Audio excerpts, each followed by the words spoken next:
வணக்கம். தெலுங்கு சினிமாவில் நிறைய இளம் ஹீரோஸ் வந்துட்டாங்க. தமிழ் சினிமாவில் அவ்வளோவா இல்லையே அப்படின்னு போன வருஷம்லாம் கூட இண்டஸ்ட்ரியிலேயே பல பேர் சொல்கிறத கேட்க முடிஞ்சுது. பட் இந்த ஒரு வருஷத்தில் Pavish, Abishan, Ken Karuna, Sajay Dishan, double occupancy hero Santhosh, அதுக்கு முன்னாடியே பிஆர், கவின், மணிகண்டன், பாரி இளவழகன், இன்னும் இந்த வருஷம் பாரத், விஜய் சித்து எல்லாம் கூட வரப்போகிறாங்க. ஸோ கொஞ்சம் கொஞ்சமாக அடுத்த ஜென்ரேஷன் ஆஃப் நடிகர்களுக்கு இந்த இண்டஸ்ட்ரியில் ஒரு டிரான்சிஷன் நடக்குதுன்ற மாதிரி நான் நினைக்கிறேன். ஆனால் அது பல விதங்களில் முழுமையாகணும்னா நாம் கொஞ்சம் பொறுமையாக வெயிட் பண்ணுவோம். அதுக்கு நடுவில் இந்த லவ் என்ன செய்தி சொல்லுது அப்படின்னு பார்ப்போம்.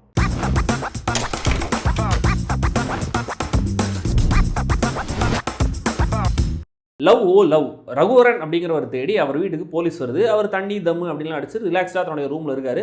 ஜாலியாக போலீஸ் ஸ்டேஷனுக்கும் போயிடுறாரு. தன்னை லவ் பண்ணி தான் அம்மா கிட்ட பேசுகிறேன் அப்படின்னு சொல்லிட்டு இப்போ துபாய்க்கு வேலைக்கு போக ரெடி ஆகிட்டாரு அப்படின்னு ரகுவரன் மேலே கம்ப்ளைண்ட் தந்திருக்காங்க. ரகுவரனுடைய கேர்ள் ஃப்ரெண்ட் அவந்திகா.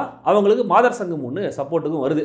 ஆனால் தன்னுடைய லவ்வில் நடந்த பிரச்சனை தான் எல்லாத்துக்குமே காரணம் அப்படின்னு தான் அனுபவிச்ச கொடுமைகளை சொல்ல ஆரம்பிக்கிறார் ரகுவரன். தான் 4 வருஷங்களாக பட்ட கஷ்டங்களுக்கு ஈடா அவந்திகா ஒரு பாய் ஃப்ரெண்ட் மாதிரி தன்னை சில மாதங்கள் பார்த்துக்கணும் அப்படின்னு ஒரு டீல் பேசுகிறாரு ரகுவரன். இந்த டீல் ஓகே ஆச்சா இல்லையா, இதுக்கப்புறம் என்ன ஆச்சு அப்படிங்கிறது தான் இந்த லவ்னு சொல்கிறத எல்ஓஎல்னு டைட்டிலில் மாற்றினது. படத்துடைய டைட்டில் கார்டு கிரெடிட்ஸை சீன்ஸுக்கு நடுவில் ஸ்மார்ட்டாக சிம்பாலிக்கான டயலாக்ஸை லீடாக வச்சு ஒவ்வொன்றா ப்ளே பண்ணது. டெலிபரேட்டாக புரட்சி பண்ணணும்னு ஒரு ஸ்டாண்ட் எடுக்காமல் சிம்பிளாக லவ்வில் ஒரு சில பசங்க ஃபேஸ் பண்ணுற பிரச்சனையை சப்ஜெக்டாக சூஸ் பண்ணது. ஆண்களுடைய உலகத்துக்குள்ளே பெண்கள் போய் பார்க்கறது இல்லை, வேலை செய்கிறது பெண்களுக்கு உரிமைனா ஆண்களுக்கு அது கடமை. இப்படியான சில சிம்பிளான நல்ல டைலாக்ஸ்.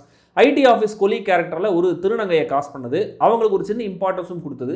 இப்படி ஒரு சில ஆஸ்பெக்ட்ஸில் கவனிக்க வைக்கிறாரு இயக்குனர். ஆனால் கதையா, திரைக்கதையா, மேக்கிங்கா இந்த லவ் சுமார்னு தான் சொல்ல வைக்குது. ஆன் பேப்பர் எக்ஸைட்டிங்காக தெரிகிற பல ஐடியாஸ் ஸ்க்ரீனில் சுத்தமாக எடுபடவே இல்லை. முதல்ல இந்த 2 பேருடைய காதல் ஏன், எதற்கு, எப்படின்னு நம்மளுக்கு புரியவே இல்லை. ஆக்சுவலாக எப்படி லவ் பண்ணாங்கன்னு எதுக்கு சொல்லிட்டு லவ் பண்ணிட்டாங்க அவ்வளோதான், அதில் என்ன பிரச்சனைன்னு பார்ப்போன்னு அதை ஒரு புது ஐடியாவாக தான் ட்ரை பண்ணியிருக்காங்க. ஓகே தான். ஆனால் ஜஸ்ட் ஃபேஸ் வேல்யூ வச்சு, ஆக்டிங்கை வச்சு இவங்களோட லவ்வோட சீரியஸ்னஸை ஆடியன்ஸ் புரிஞ்சுக்கிற அளவுக்கு அந்த நடிகர்களோ அவங்களோட நடிப்போ இல்லை அப்படின்னும் போது அந்த ஐடியா பேக் ஃபயர் ஆகுது.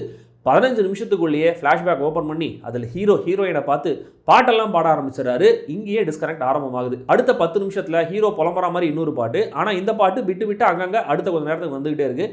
இதுக்கு நடுவில் காமிக்கலாக ஒரு ஃபைட் வேறு. அந்த ஃபைட்டுக்கான சுச்சுவேஷன்லாம் ரொம்ப சில்லியாக இருந்தது. ஆனால் ஃபைட்டை காமிக்கலாக வச்சா தப்பாக தெரியாதுன்னு நினச்சிட்டாங்க போல இருக்குது. ஆனால் டோட்டலாக ரைட்டிங் ஆல் ஓவர் த பிளேஸ்ன்னு தான் சொல்ல வைக்குது. அடுத்த 15 நிமிஷத்தில் வாடி போட்ட புள்ள வெளியே இன்னொரு ரீமிக்ஸ் பாட்டையும் போட்டு டோட்டலாக நம்மளை நம்பிக்கை இழக்க வச்சிடறாங்க. இங்கேருந்து இந்த படம் ரெக்கவர் ஆகவே இல்லை. லீட் கேரக்டர்ஸோடைய ரொம்ப சுமாரான கேரக்டரைசேஷனால், நடிகர்களுடைய நடிப்புனால அவங்களோட எந்த சிச்சுவேஷனையும் சீரியஸாவோ காமெடியாவோ எடுத்துக்க முடியல. ஏன்னா இது ரொமான்டிக் காமெடி இல்லையா, பட் 2 எலிமெண்ட்டும் எடுபடலை. சீன்ஸோட மூடே டோட்டலாக இன்கன்சிஸ்டண்டாக தான் இருக்குது. திடீர்னு போலீஸ் ஸ்டேஷனில் ஒரு எமோஷனல் சீன், என்ன காசு இருக்கிற பொண்ணா பார்த்து லவ் பண்ண சொல்லி தரீங்களா அப்படின்னு அந்த அரதப்பழசான ஒரு வசனம். அம்மாவுக்கு உடம்பு சரியில்லை, கடன் கொடுத்தவங்க அப்பாவை போட்டு அடிச்சிடுறாங்க, பப்ளிக்காக அவமானப்படுத்திடுறாங்க. அங்கே ஒரு நீளமான சண்டை காட்சி. உங்களுக்குலாம் எதிரியா கடன் அப்படின்னு நடு ரோட்டில் இருந்து மிடில் கிளாஸ் மில்கிங்கில் வேறு நடக்குது. இப்படி அடுத்தடுத்து அமைச்சரான காட்சிகளை அடுக்கியிருக்காங்க. லேப்டாப் டேமேஜ் ஆகிற சீன் ஒன்று இருக்குது. அவ்வளவு அபத்தமாக படமாக்கப்பட்டிருக்கு. அதில் ஒரு நம்பகத்தன்மையே சுத்தமாக இல்லை. இதே பேட்டர்ன் தான் போஸ்ட் இன்டர்வல்லையும் கண்டினியூ ஆகுது. ஃப்ரெண்டு கேரக்டரில் வரவர் கூட சுமாராக தான் நடிச்சிருக்காருன்னா பாருங்களேன். இன்டர்வலுக்கு அப்புறம் தேவதையை கண்டெயின் மீட்ஸ் ரோமியோ ஜூலியட்னு ஒரு ட்ராக்ல படம் நகருது. ரோமியோ ஜூலியட் படத்தில் ஹன்சிகா கேரக்டர் ஏன் அப்படி இருக்காங்க, ஜெயம் ரவி ஏன் அப்படி இருக்காருன்னு எல்லாத்தையும் ஒரு ப்ராப்பரான காரணத்தோடு சொல்லியிருப்பாங்க. கேரக்டர்ஸ் மனசு மாற சரியான காட்சிகளும் இருக்கும். அந்த ஆர்க் கம்ப்ளீட் ஆகும்போது சாட்டிஸ்ஃபைங்காகவும் இருக்கும். ஸ்டில் அந்த படத்தில் எனக்கு ஹீரோயின் சேர்ந்தது பிடிக்கலனாலுமே கூட அது ஒரு பெரிய கம்ப்ளைண்ட்டாக நான் சொல்ல. இங்கே அடிப்படையில் இவங்க 2 பேரும் ஏன் அப்படி இருக்காங்க அப்படின்னே நம்மளுக்கு சரியாக சொல்லப்படலை. அப்படின்னும் போது அவங்க டிரான்ஸ்ஃபர்மேஷனும் நம்மளுக்கு அழுத்தமாக இல்லை.